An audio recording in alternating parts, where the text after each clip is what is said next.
Hello बच्चों, आज हम लोग प्रकाश के अपवर्तन के चैप्टर में किन्हीं दो माध्यमों के अपवर्तनांकों के बीच में संबंध पढ़ेंगे। किन्हीं दो माध्यमों के अपवर्तनांकों के बीच संबंध। इससे पहले आप लोग ये पढ़ चुके हैं कि प्रकाश का अपवर्तन कैसे होता है। प्रकाश के अपवर्तन के बाद आपने उसमें स्नेल का नियम पढ़ लिया था, जो होता था sin i upon sin r is equal to n। यहाँ पर जो n होता था उसी को हम लोग अपवर्तनांक कहते थे। अपवर्तनांक n होता था और अपवर्तनांक की परिभाषा क्या होती थी ये भी आप पढ़ चुके हैं कि किन्हीं दो माध्यमों में प्रकाश की चालों का जो अनुपात होता है उसे हम लोग अपवर्तनांक कहते हैं। अब हम लोग किन्हीं दो माध्यमों के अपवर्तनांकों के बीच में संबंध को डिस्कस कर रहे हैं। यहाँ पे इस डेरिवेशन में, इस वीडियो में देखते हैं। यहाँ पे इस फिगर को देखें तो यहाँ पर एक कांच की एक प्लेट रखी हुई है, कांच की एक स्लाइड है। ये कांच की स्लाइड है। जब कांच की स्लाइड कहीं पर रख देंगे तो उसके इधर का माध्यम वायु हो जाएगा और इस तरफ का माध्यम भी कैसा होगा, वायु। तो वायु को हमने कह दिया है माध्यम 1 और कांच को कहा है माध्यम नंबर 2। इधर फिर से वायु है तो ये भी माध्यम नंबर 1 हुआ। तो दो माध्यमों की बात हो रही है, माध्यम 1 और माध्यम 2, जहाँ पर माध्यम 1 वायु है, वायु मतलब एयर, और माध्यम 2 क्या है, कांच है, जिसे हम लोग ग्लास कहेंगे। आइए चलते हैं। यहाँ पर एक आपतित किरण आती है PQ एक आपतित किरण है, इंसिडेंट रे। बिंदु Q पर आकर टकराती है, माध्यम बदल रहा है, माध्यम 1 से माध्यम 2 में जा रही है। वायु विरल माध्यम है और कांच कैसा, सघन माध्यम है। तो प्रकाश के अपवर्तन का नियम लगाने के लिए यहाँ पे एक अभिलंब डाला और आपने पढ़ा है प्रकाश की किरण जब विरल माध्यम से सघन माध्यम में जाती है तो अभिलंब की ओर झुक जाती है।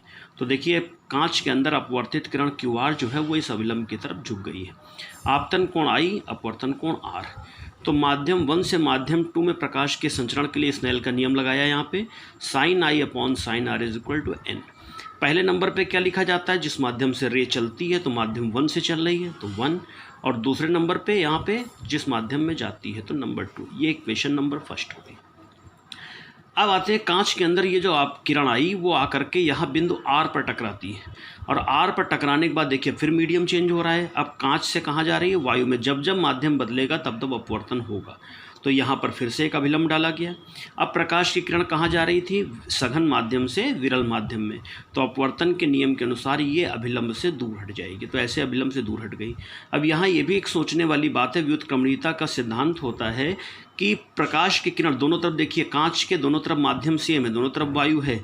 तो वायु से कांच में प्रकाश की किरण जिस कोण पर अंदर आई है, कांच से वायु में उसी कोण पर बाहर की तरफ निकलेगी। तो ये अभिलंब से दूर हट जाएगी और I कोण बनाती हुई निकलेगी यहाँ पर।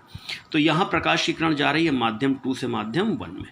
तो जब माध्यम 2 से माध्यम 1 में प्रकाश की किरण का संचरण होता है तो sin R upon sin I n, पहले नंबर पे 2, दूसरे नंबर पर 1।